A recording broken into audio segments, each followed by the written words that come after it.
Buenos días, qué gusto encontrarnos de nuevo en este amanecer, mitad de semana. Estamos a pocos días de culminar este segundo mes del año. El Señor sigue extendiéndonos su gracia, su misericordia. Recuerde compartir el enlace de este video, también déjenos su me gusta. Y antes de iniciar nuestro estudio, también le invito para que iniciemos en oración. Mi Dios y buen Padre, gracias Señor por este día que nos regalas. Gracias por la vida, por tus cuidados, por tu misericordia. Estoy junto a mis amigos iniciando este estudio. Queremos, Señor, entender tu palabra, pero sobre todo, ponerla en práctica. Dirígenos, Señor. Te lo rogamos en el nombre de Jesús. Amén. Amén. Hoy el capítulo número 7 de la carta a los Hebreos y nos va a hablar sobre el sacerdocio de Jesucristo según el orden de Melquisedec. Desde el verso 1, este Melquisedec, rey de Salem, sacerdote del Dios Altísimo, salió a recibir a Abraham, que volvía de la derrota de los reyes, y lo bendijo. A él, asimismo, dio a Abraham los diezmos de todo. Melquisedec significa primeramente rey de justicia y también rey de Salem, esto es, rey de paz. Nada se sabe de su padre, ni de su madre, ni de sus antepasados, ni tampoco del principio y fin de su vida. Y así, a semejanza del Hijo de Dios, permanece sacerdote para siempre, siendo Melquisedec un tipo de Cristo. Y citando aquí el apóstol Pablo, Génesis 14, versos del 18 hasta el 20. También nos dice el comentario: el hecho de que el Antiguo Testamento no mencione datos genealógicos ni biográficos de Melquisedec lo convierte en ilustración de lo que Jesús llegaría a ser, un sumo sacerdote eternamente preexistente y duradero.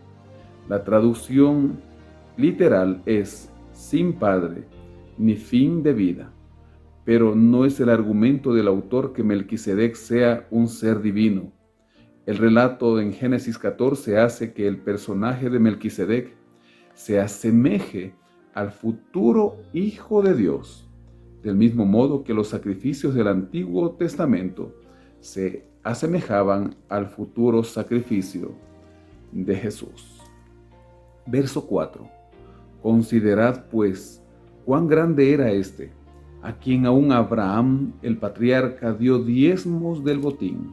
Ciertamente los que de entre los hijos de Leví reciben el sacerdocio tienen mandamiento de tomar del pueblo los diezmos según la ley, es decir, de sus hermanos, aunque éstos también sean descendientes de Abraham. Pero aquel cuya genealogía no es contada de entre ellos, tomó de Abraham los diezmos y bendijo al que tenía las promesas. Y sin discusión alguna, el menor es bendecido por el mayor. Y aquí ciertamente reciben los diezmos hombres mortales, pero allí uno de quien se da testimonio de que vive, y por decirlo así, en Abraham pagó el diezmo también Leví, que recibe los diezmos, porque aún estaba en las entrañas de su padre, cuando Melquisedec le salió al encuentro. Y así Pablo utiliza este tipo para señalar a Jesucristo como sacerdote para siempre. También el comentario nos dice: esto demuestra la superioridad del sacerdocio de Jesús sobre el sacerdocio levítico.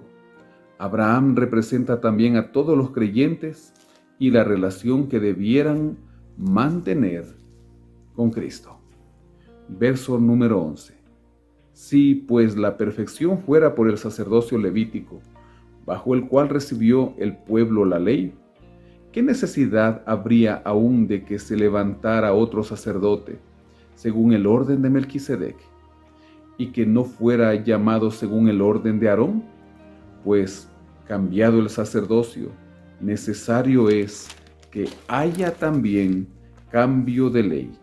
Y aquel de quien se dice esto es de otra tribu, de la cual nadie sirvió al altar, porque sabido es que nuestro Señor vino de la tribu de Judá, de la cual nada habló Moisés tocante al sacerdocio.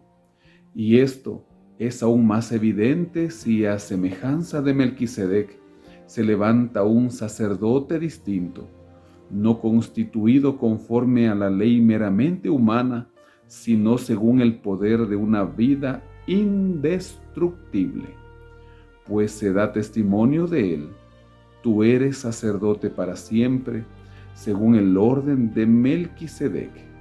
Queda, pues, abrogado el mandamiento anterior a causa de su debilidad e ineficacia, pues la ley nada perfeccionó, y se introduce una mejor esperanza, por la cual nos acercamos a Dios.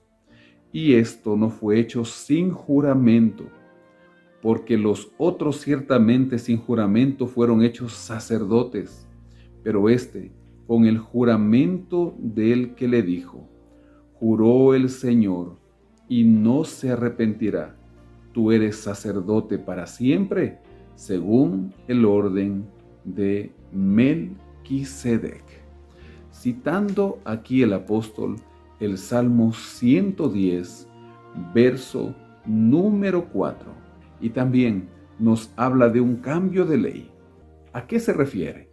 El comentario nos dice: se refiere a la ley del sacerdocio, de acuerdo a Números 18, que prescribe que solo Aarón y sus hijos podían actuar como sacerdotes. El argumento de Pablo es que la llegada del sacerdocio de Cristo evidencia un cambio en esa ley. Este cambio en la ley sacerdotal prepara al lector para la transición en el libro, que lo estudiaremos desde el día de mañana. La intercesión de los sacerdotes levíticos mediante sacrificios de animales no podía perfeccionar a los adoradores en lo que respecta a su conciencia. Y Jesús, que descendía de la tribu de Judá, ahora es un sumo sacerdote diferente, y en el resto del libro lo vamos a ir entendiendo. Verso número 22. Por tanto, Jesús es hecho fiador de un mejor pacto, y los otros sacerdotes llegaron a ser muchos, debido a que por la muerte no podían continuar. Pero este, por cuanto permanece para siempre, tiene un sacerdocio inmutable. Por eso puede también salvar perpetuamente a los que por él se acercan a Dios, viviendo siempre para interceder por ellos. Y así dice el comentario: la intercesión de los sacerdotes levíticos mediante sacrificios de animales no podía perfeccionar a los adoradores en lo que respecta a su conciencia. Y ahora Jesús es fiador de un mejor pacto. Como sumo sacerdote nos garantiza el cumplimiento de las promesas divinas. Verso 26. Tal sumo sacerdote nos convenía: santo, inocente, sin mancha, apartado de los pecadores y hecho más sublime que los cielos, que no tienen necesidad cada día, como aquellos sumos sacerdotes, de ofrecer primero sacrificios por sus propios pecados y luego por los del pueblo, porque esto lo hizo una vez para siempre, ofreciéndose a sí mismo.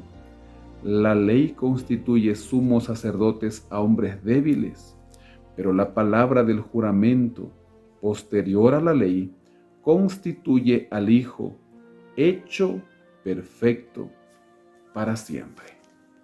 Y ese es nuestro amado Jesús, nuestro sumo sacerdote, aquel que dejando el trono celestial vino a entregar su vida por nosotros, aquel que fue tentado en todo pero nunca pecó, aquel que hoy está dispuesto a perdonar nuestros pecados, porque Él ya venció al pecado y a la muerte, porque Él se entregó a sí mismo por nosotros, y en Él hoy obtenemos salvación, para que lo meditemos durante toda esta jornada. Mi Dios y Padre, gracias por nuestro Señor y Salvador Jesucristo. Gracias por su sacrificio en la cruz. Gracias porque por medio de Él, hoy nosotros podemos obtener perdón de pecados y salvación. Bendice a mis amigos, que cada uno dependamos de Jesús, que cada uno nos aferremos a Él y también animemos a los nuestros, a nuestros amados, para ir caminando juntos hasta el día de su venida. Ponemos este día en tus manos, Señor, sabiendo que eres fiel y justo. En el nombre de Jesús oramos. Amén. Amén. Que el Señor le bendiga, le guarde, tenga un feliz y bendecido día.